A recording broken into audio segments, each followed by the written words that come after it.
Қарт кісі жас жігіттің қалтасына бір нәрсе салып жатып, «Аллах сенен разы болсын балам, бұл атаңды жаңадан туғандай қуанттың, мына кішкене ғана сыйымды қабыл алсаң, одан да қантты қуантқан боласың» деді.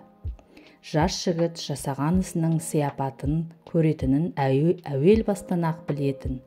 Жол шетінде жылап отырған 4-5 жас шамасындағы баланың адасып қалғанын, жоғалғанын түсініп, қайда тұратынын сұрап білгеннен кейін такси жалдап үйіне алып келген еді.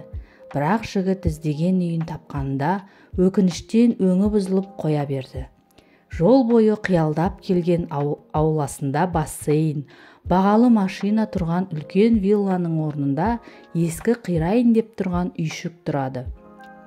Оның үстіне есікті атасы ашып, қуаныштан немересін құшақтап, кейін алғысын айтып, жігіттің қалтасына бірнеше ғана тиын салған еді.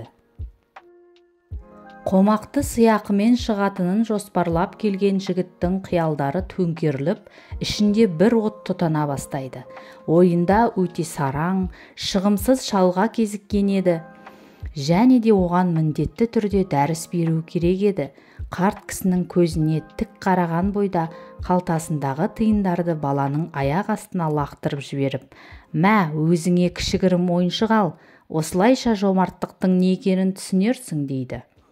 Кішкентай бала тиындарды жинап алғанда, әлгі жігіттің көздері шарасынан шығып кетердей адырайып кетеді. Өйткені баланың кішкентай ғана алақанында 3-4 дана алтын тиындар жарқырап тұрған еді.